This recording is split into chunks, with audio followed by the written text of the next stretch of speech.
Hi Nancy, how are you today? Fine. It's fine? Yeah. Yeah, well, I'm good. Does that Great. sound better? Yeah.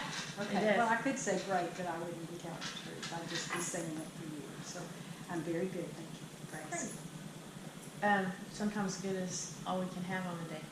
No, that's true. Every day That's, doesn't I feel almost chosen one of those, though, but I didn't want to brag about feeling good.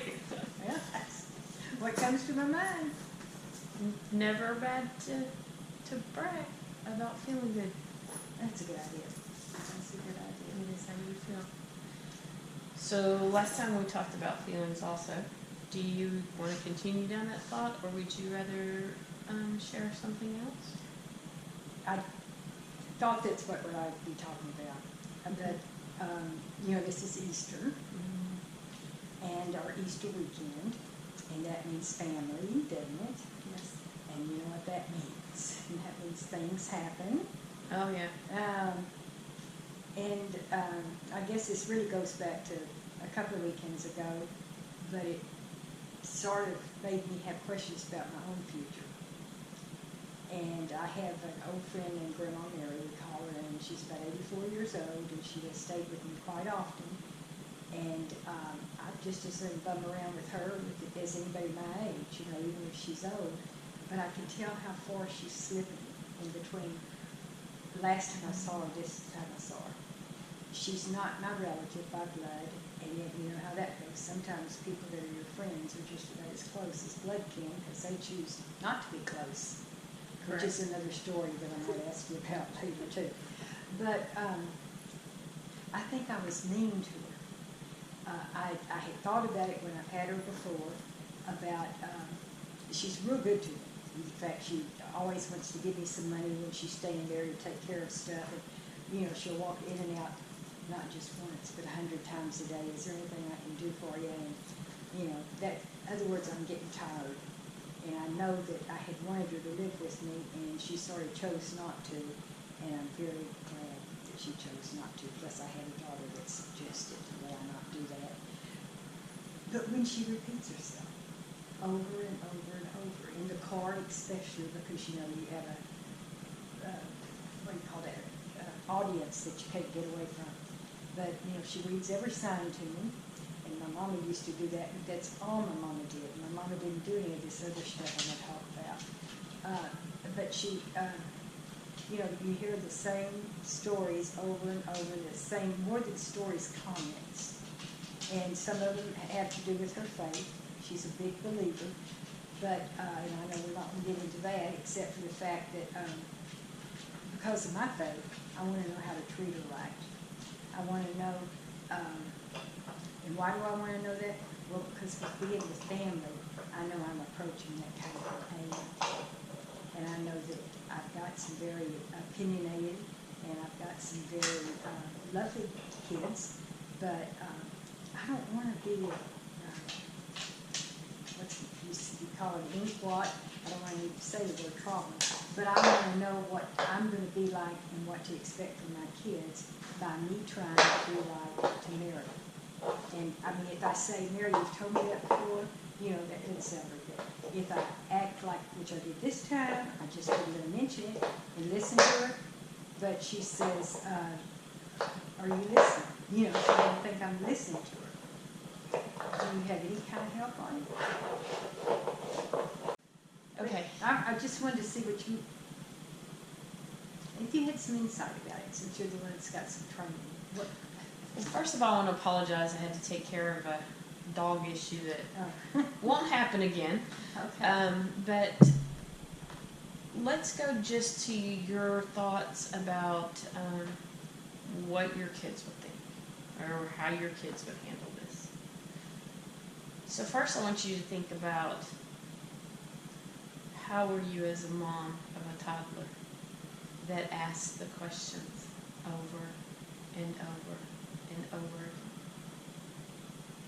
Or the why question, the wonderful why time that a child goes through. I'm remembering that, but I loved being a mommy, so I think that I probably, I didn't holler at my kids. I was raised with being hollered, so it took a whole bunch for me to turn around and holler out loud for them to go get me a kennel or something like that, speaking of the puppy. But, so I think that was pretty patient. Is that what you mean? Yes, that's one of the things, but when that, you felt like that last nerve was about to pop, what did you do then? How did you change, I mean, what did you do to resolve that and get past that? Oh, good night. I can't relate, I can't remember. I'll have to ask them. Okay, so, then let me ask you a few other questions, and also ask how you feel about things. I understand that the repetitiveness can be very nerve-wracking, and I can hear that you're noticing that amongst yourself. So, what's something else that you could do with her that might get you involved? You're going to say distract her. We'll distract Or, her. I mean, is that what we did Mhm. with our kids? Well, no, distract her, but I know that you don't want to leave her. You don't want to offend her, but still in that captive room. What are some things you could do? Let's just stop and think for a minute. I could turn up the music, but that wouldn't be, that's what I mean, I can't think of anything kind to do. How about, I should just respond to her, and just respond like I've never heard it before? That's one way. You can just acknowledge that you do hear her with the last few words that she said. Like what?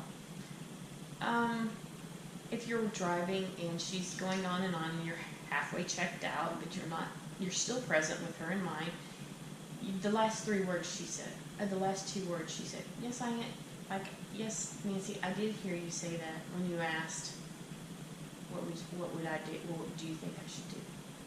Just those last little bits of a sentence. Sort of, I don't imagine she would even relate, but I'll try. I want to say, I don't know if she would relate it to what's going on. However, I'll have to try to see. So I guess I'll try. Thank you. So just sort of relate it by repeating the words so that she might get the picture that she's told me to. Possibly, or just that I heard you, here's what you just said. I am listening to you. Okay. Ooh. I haven't done that, because I felt like I didn't know that would be good. But that's like letting her, proving it, that she's told you before. Mm-hmm. Well, I know that she only has one living relative, and she has told me, it's a nephew, that he thinks that everybody doesn't want to hear what her opinion is. And I took offense to that he would say that, to her. But I think I understand where he's coming from. Because she's always got, I know it sounds terrible to say this, but she's always got a Bible verse to say. And I mean, I'm a believer and I have a passion for learning that you don't want to hear that all the time. And I mean, do you just tell somebody how you really feel about something like that? Like, Mary, I'd rather you not keep doing that to me, or, I mean, this is important, mainly because I'm getting ready to be old. I hear that it's important. I hear that the softness in your heart for her also. So,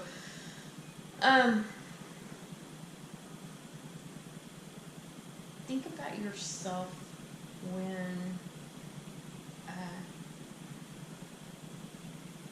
you've taught Sunday school, you've taught Bible classes. So you know a little bit more about teaching than maybe she does. So could that possibly be a sharing but a teaching moment that you could do with her? Or something like that?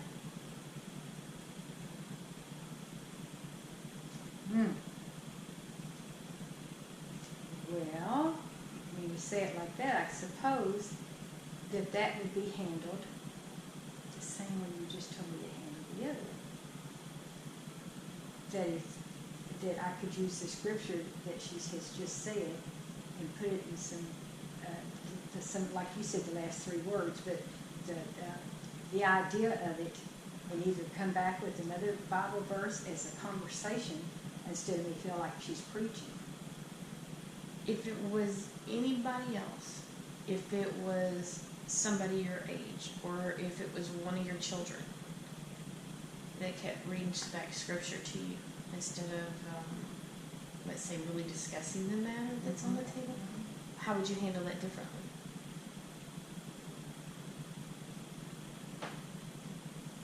Well, with your kids, you just might say, that's enough.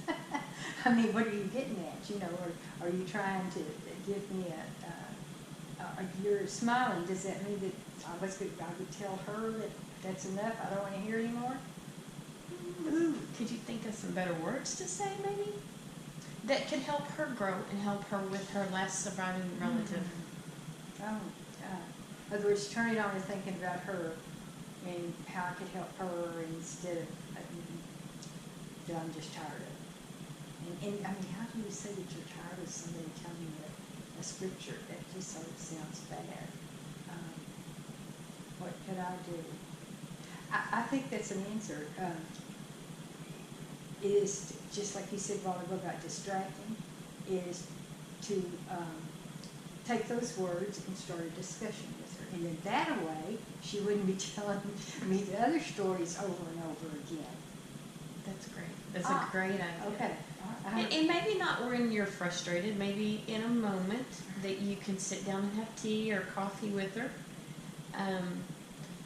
But not only are you solving your problem or looking for ways for you to solve your own problem, you could be helping her with her problem in dealing with others, like her nephew.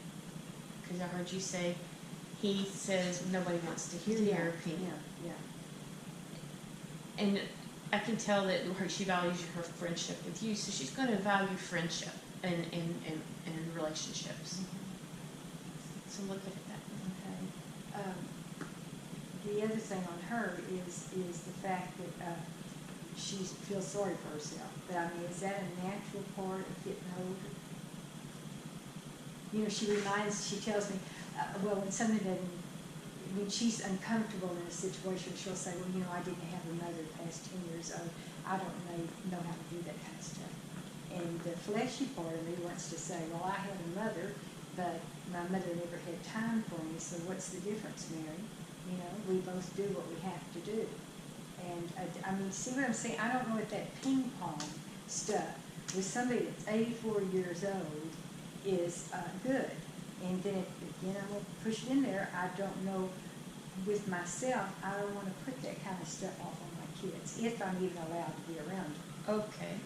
So how do we personally know what we're doing? So how, if your children turned around and said, Mom, you're doing it again, or that's the same scripture that you used, how would you, what would you want to say? How would you want them to approach you with it? Am I supposed to have faster answers? No. Okay. You can use that as homework. Because number one, with my kids, I'd probably say, if I remembered saying it, I wouldn't have said it this time. And I guess on the scripture business, I've got most of my girls are beautiful believers, and so, maybe you could do it just like I was talking about with Mary. Tell them, be honest with them, and tell them when I do something like that to do what I used to do with Mary years ago. Or you can say, and the biggest way to do it, with our belief, one of the last things Christ told us was to love one another as you love yourself. I know. And we do things with love. There's a difference between, even though we love somebody, does not mean we always get along. Sometimes we have to have conversations. But Christ told us that if we come at it with love.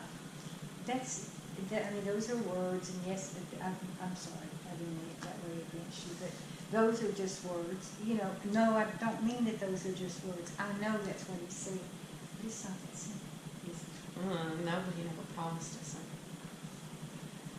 But one of the things that when you were in the car, you mentioned turning up the music. What if you brought her into the music? I know that you love hymns. And seeing if she'd listen instead of talk. Listen or sing. Okay, I will make sure that I get me a CD immediately and do that. Because she does complain about the churches not having the good old kind of music that we used to have. All right, I think I can try that. But you know, I think next time if you get to come back,